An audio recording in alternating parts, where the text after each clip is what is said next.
Okay, our final speaker for today, Leigh Obradovic, who's Manager Government Advisory Services for KPMG. Leigh consults to clients across Asia Pacific region on the really important stuff, and some would say highly interesting stuff, others not. Tax, trade and regulatory policy issues. He's based in Melbourne. He has particular interest in reforms associated with economic development, including free trade agreements, international trade disputes and economic integration. That's been a long hard day. Leigh's also an advisor within KPMG's Australia's China's business practice, which works with a wide variety of industries involved in two-way investment between Australia and China. He obviously travels widely across Asia in his role and presented in many conferences, including in the nations of Indonesia, Thailand, Cambodia, Philippines and Australia. So please welcome Leigh. Thank you.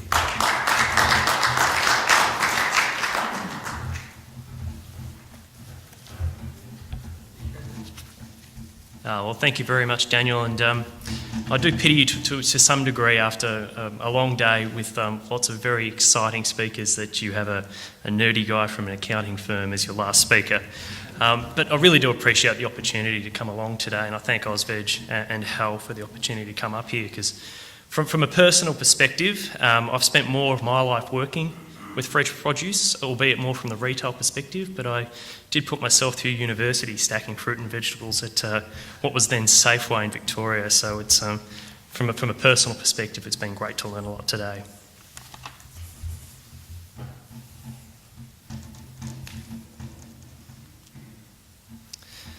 Just a quick overview of today's presentation. The key focus that I'd like to talk about today is food security. And this is a topic where KPMG, along with some other consultants, has done a considerable amount of research in recent years. This is just a quick overview of the presentation. I won't go through it in advance of going through each of the individual slides, but one of the key things we have spoken about today as a symposium is the need to, on the one hand, make the most of the opportunities available through the growing China market and growing markets across the Asia Pacific. But from the other perspective as well, one thing that we are all realising is the need to help the emerging economies of the Asia Pacific, in particular China, to be able to feed themselves as their economies develop. What is food security? Well, the United Nations, actually the World Health Organization, defines food security as when all people at all times have access to sufficient, safe, nutritious food to maintain a healthy and active life. It's considered, in an ideal society, it's a right to be able to access enough food to be able to feed yourself. The key to food security is demographics. It's classic supply and demand. The United Nations estimates that the global population of the world will increase from the current estimates of 7 billion people to around 9.2 billion people by the middle of this century. Now that's quite an extraordinary increase in the size of population. That's approximately 30% increase on the current amount over the next 40 years. Food prices and the accessibility to food is a key driver of poverty. World food prices spiked in 2008, and since 2010, the World Bank has estimated that 44 million people may have fallen into poverty around the world in low and middle income countries as a result of increases in food prices restricting the access to nutritious food. Now this is despite great advances in recent decades right across the Asia Pacific and much of the developing world. Over the last 20 years, through the Millennium Development Goals and other initiatives, there's been a decline in the number of undernourished people around the world by approximately 132 million. So what we're seeing here is as economic development has outstripped the availability of food, taking into consideration a lot of the other factors such as that impact the supply and production of food, we've started to see a little bit of a reverse in this trend. And the US State Department has estimated that this has actually resulted in additional conflict around the world and led to more than 60 riots across the world between 2007 and 2009. I mean, that's quite a scary statistic. I mean, At a global level, around 870 million people are undernourished globally, with 2/3 of that figure being right here in the Asia-Pacific region.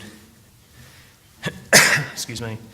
Thought I'd finish this slide with a quote from the UN Secretary-General, Ban Ki-moon, who stated that, as we can see, higher food prices risk wiping out progress towards reducing poverty, and if allowed to escalate, would hurt global growth and security. So this is where us as a food-producing country have the opportunity to help address this decline.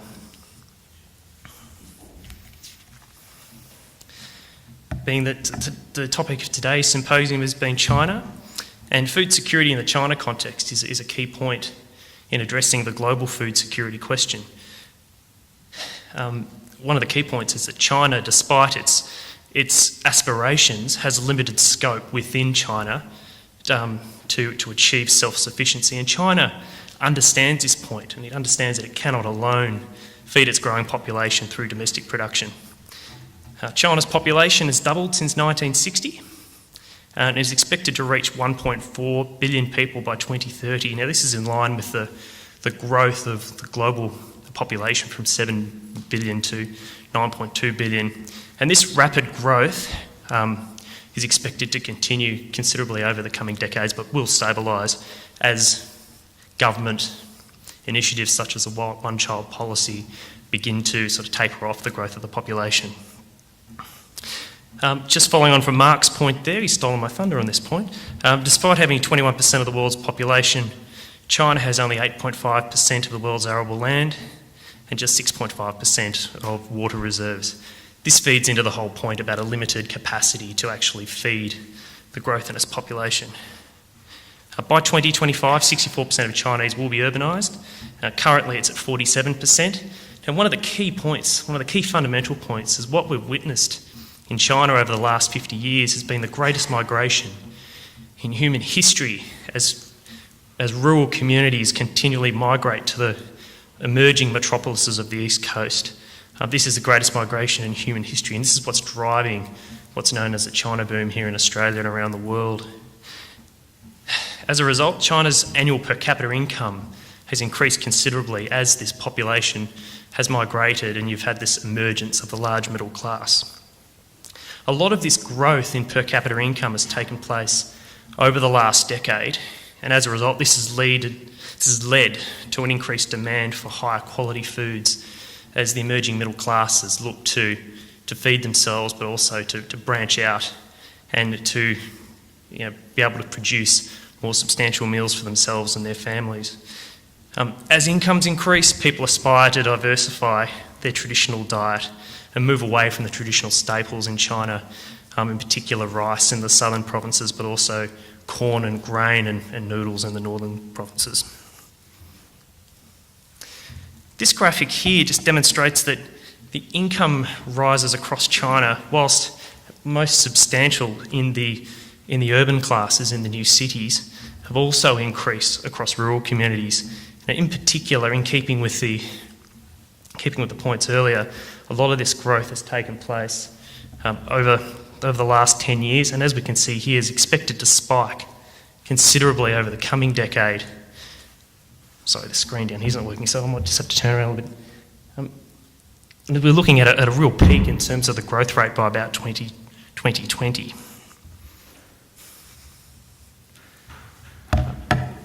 Just following on from that point there, as we can see that over the last 30 years, 30 years in terms of the lapse of the demonstration, that food prices have remained quite stable and they've jumped around, but this trend is really increasing at the moment as the impact of rising incomes and the rise of the middle class takes hold in China.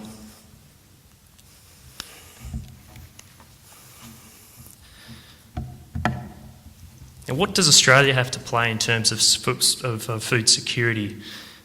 I mean, with Australia's ample supply of high-quality produce and a small population, Australia, the whole question of food security is only something that's been entering the national debate in recent years and has only really recently hit the national political agenda. This figure here is specifically for all production. So obviously with regards to horticulture and vegetable production in particular, the figure's higher. But Australia consumes only 40% of its total agricultural production. I mean, the recent National Food Plan white paper notes that that figure is 90% for vegetables and lots of other fresh food production. But regardless of issues associated with the ownership and production of food, particularly foreign ownership, Australians should never run out of food and raw food over the coming years. As such, Australia has an important role to play as a driver to help the emerging economies of the Asia Pacific, in particular China, to meet the demands that are emerging from the increasing middle classes. Produce exports will play a key role from an Australian context in meeting the opportunities posed by what's widely known now as the Asian century. A wealthier China and Asia will demand the trappings of a developed economy and status. And one of the key points of status is obviously access to quality food.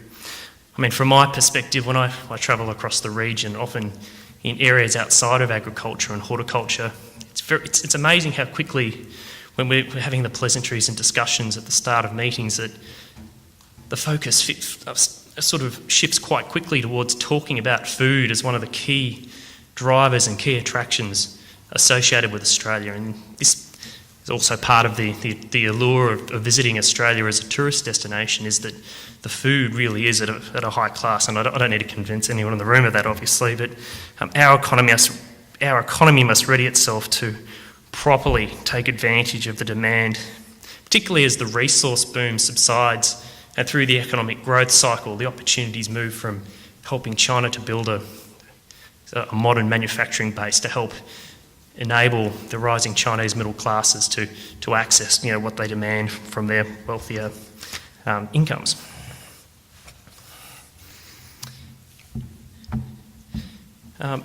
Levels of food diversity and production are driven by a range of factors, and I want to quickly take us all through a couple of these factors in this presentation here. But several of the speakers before have referenced the importance of climate change. Environmental disasters certainly have a cyclical impact on the ability to produce and to export food across the region. But also there's the growing impact of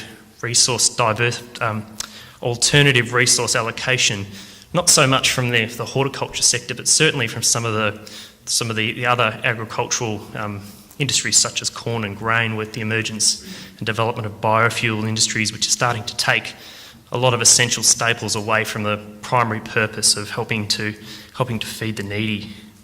Australia and China, for example, have both relatively recently experienced extreme weather events and environmental disasters. I mean, being here in Queensland, I don't need to go into too much detail about the impact of Cyclone Yasi and the Queensland floods in 2011, but also there have since been floods across eastern Australia, including my home state of Victoria, over 2012 and 2013. Prior to that cycle, we had a couple of decades with continual cycles of drought, but whilst the climactic cycle has impacted the supply of food coming out of Australian production, the same is also said for China as a market, both in terms of the amount of food produced within China, which impacts the demand on food to import from other markets, and it's also had several instances of various different environmental catastrophes, such as drought, sandstorms, must be getting pretty late, sandstorms, hailstorms, and fires since January 2012. I mean, I don't know how many people here have travelled to China, but one of the key things that we're often told as you travel through, particularly the central regions, is that the Gobi Desert is rapidly expanding. And I'm not a climate geologist or anything like that, but I'm aware that it's by quite a considerable proportion, incremental increase in terms of the amount of arid land which is spreading in terms of the proportion of the total Chinese landmass from Mongolia and Inner Mongolia and increasingly into the central and central eastern parts of China. And these cumulative factors demonstrate that there are mutual roles to ensure regional food security, and one of the key factors is access to a reliable regional supply chain. As we're all aware, access to food depends on affordability, distribution, a competitive supply chain, and access to international markets. And the speakers that we've had today have gone into these issues in greater depth. Now, whilst it might seem slow, China is progressively opening up its agricultural and food markets to foreign investors and trade. However, more needs to be done to ensure a level playing field in terms of investing into the Chinese market and to level the playing field between foreign companies and state-owned enterprises, which is one of the key sort of regulatory areas of tension that the Chinese government continues to go through as it opens up the Chinese economy.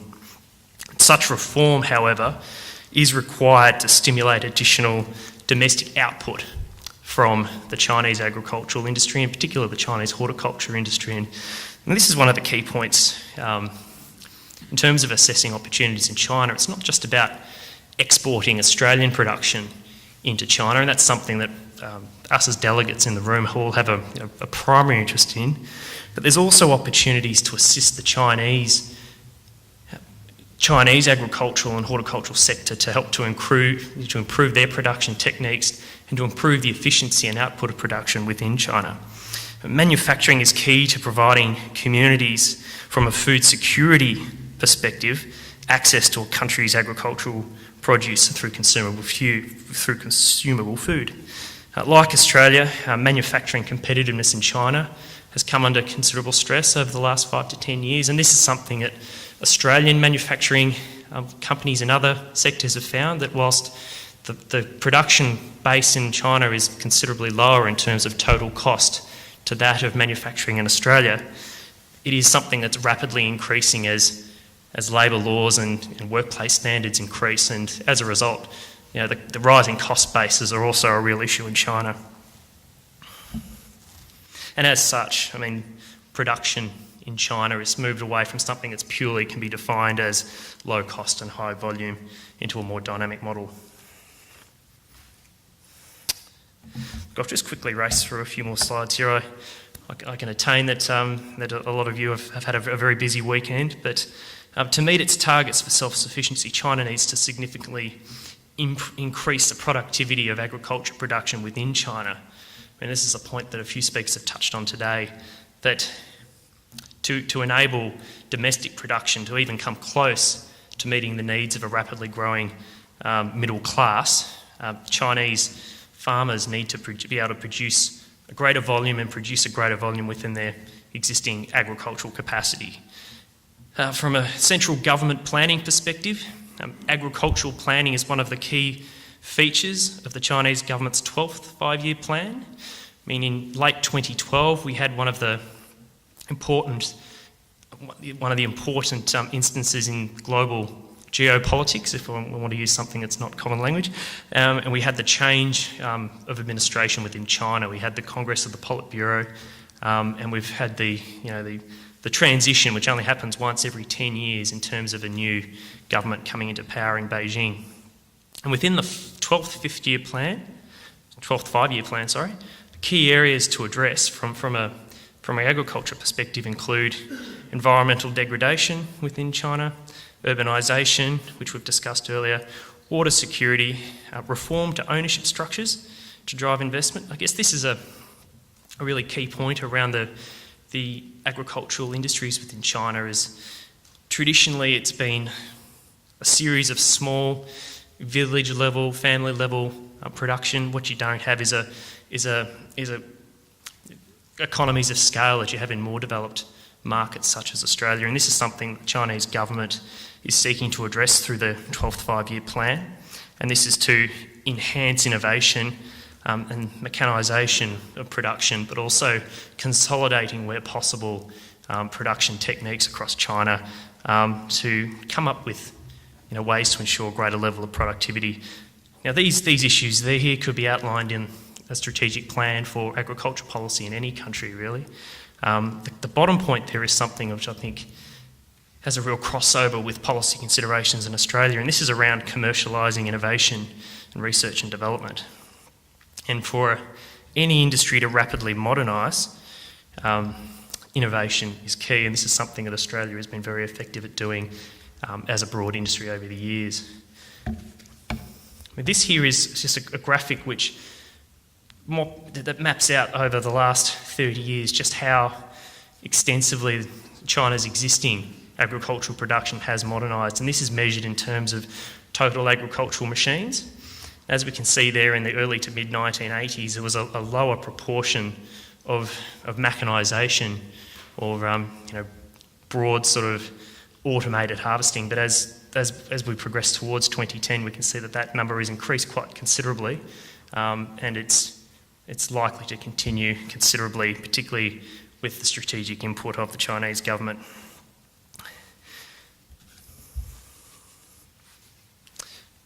Cost effectiveness is a key point around ensuring that an industry can more efficiently match the needs of food security concerns.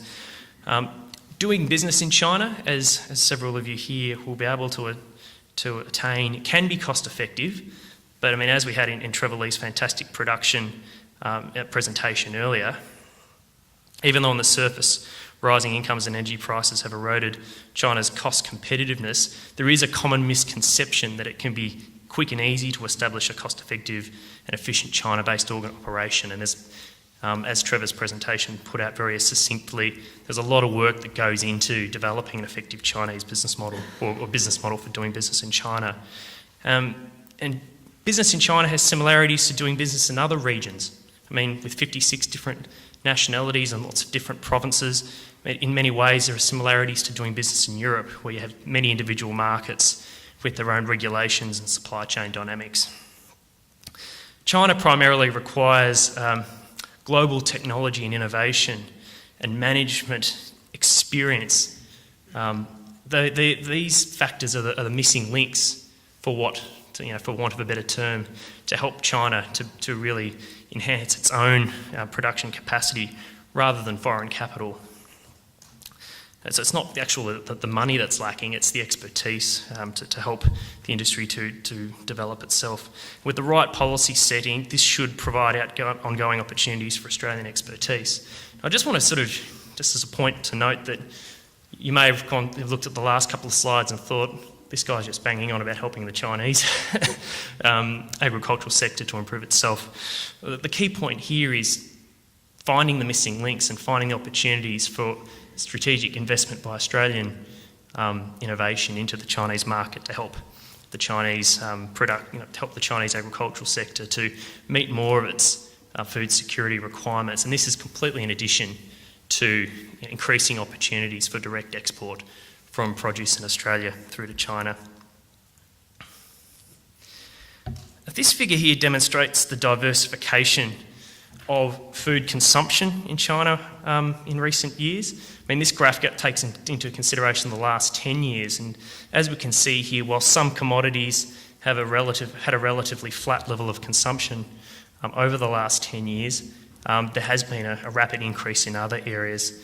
In particular there, milk and poultry are commodities where consumption has increased in a time series perspective. And echoing the Austrade presentation before from Mark, ideally we'd like to see some data here that shows an increase there in terms of the consumption of vegetables as well. I mean, urban per capita consumption of key primary categories has increased in China overall over the past decade, but as we can see here, that consumption has increased more significantly for certain food types. Just to wrap up this presentation, I guess one of the key points to note is that Australia and China both have unique roles to play in helping to achieve regional food security. And from a regional perspective, competitive and transparent, free-flowing global trade, and also transparent and free-flowing global investment will lessen the relevance of and the importance of domestic food security as a short-term perspective to meet the rising needs within China. And in the last 12 months, we've had some significant policy announcements by the Australian government. Firstly, we had the release of the Asian Century White Paper, which identifies the rising incomes across China, but also the rest of the Asia-Pacific region as a key opportunity for Australian production.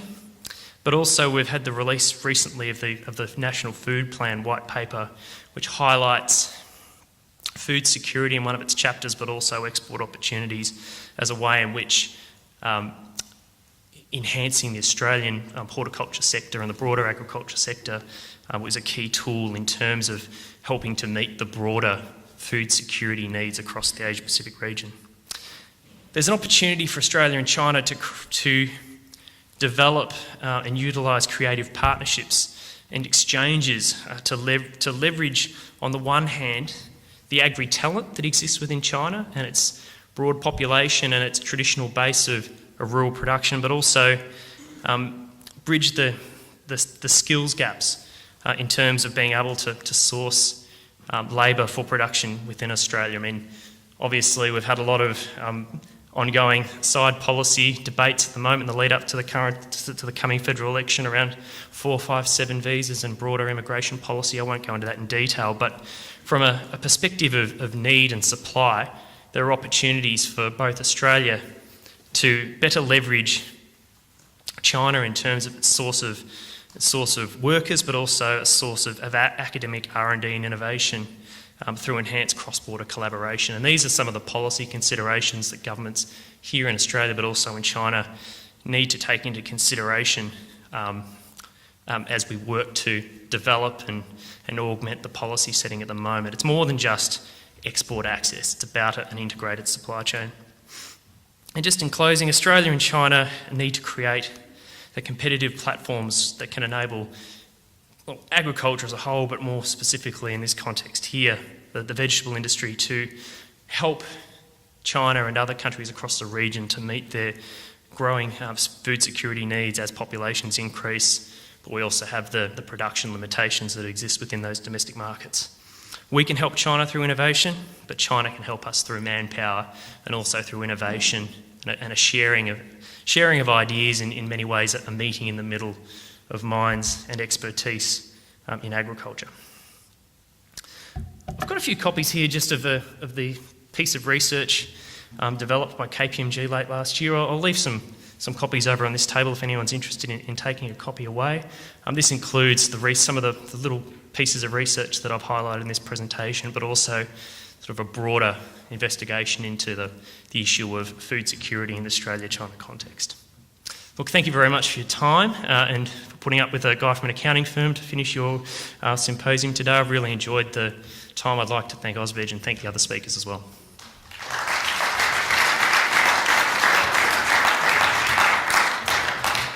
And as lucky last speaker, we can't let him leave the stage without at least a couple of questions. So does anyone have any questions?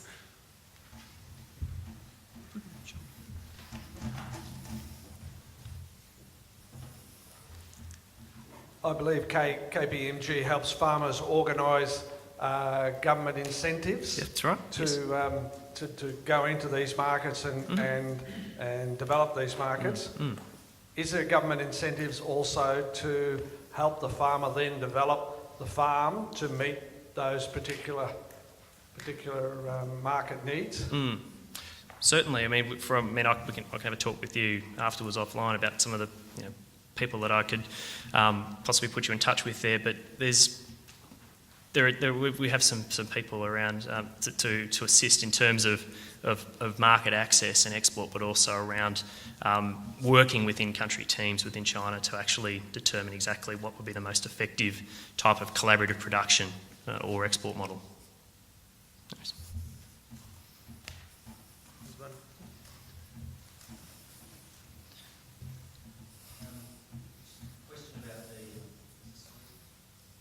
We can hear you. Not sure if it's working. But anyway, just a question about the food security concerns and the response of the Chinese government. Yeah. I mean, you've seen it not so much in China, but in other countries around the region. They have concerns about food security. The reaction is quite often a protectionist or sort of nationalistic one. Local producers suddenly become much more important, and they want to try and protect them. And one way they do that is to block imports. Just wondered if you've seen any evidence of that happening in China? Well, that's a really good point. I think that market access and blocking of imports and tariffs is a key point. I guess from a regional perspective, China almost sits to one side of some of the market access initiatives that Australia is working on in Asia at the moment. I mean, one of the key trade agreements that the government's focusing its attentions on at the moment is the Trans-Pacific Partnership. This is effectively an APEC-wide free trade agreement, whereas the APEC, I'll use the correct terminology, the TPP parties are looking to promote this should be a more collaborative and comprehensive agreement than just focusing on tariff reduction commitments. So one of the points that's being raised there, what are the non-tariff barriers being put in place, be that government regulation around supply and logistics and whatever it could be. There can be backdoor ways of protecting local markets. It's not front and centre in terms of tariffs. On the China perspective, though, I mean, China's not a TPP party, and it's sort of become a little bit of a focus of the United States pivot to Asia. I mean, they've become very involved in the TPP negotiations and are a senior member of APEC. On the side to that, though, China have negotiated free trade agreements with several countries, including New Zealand. I mean, Australia's bilateral FTA negotiation with China has been mired and stalled for several years now.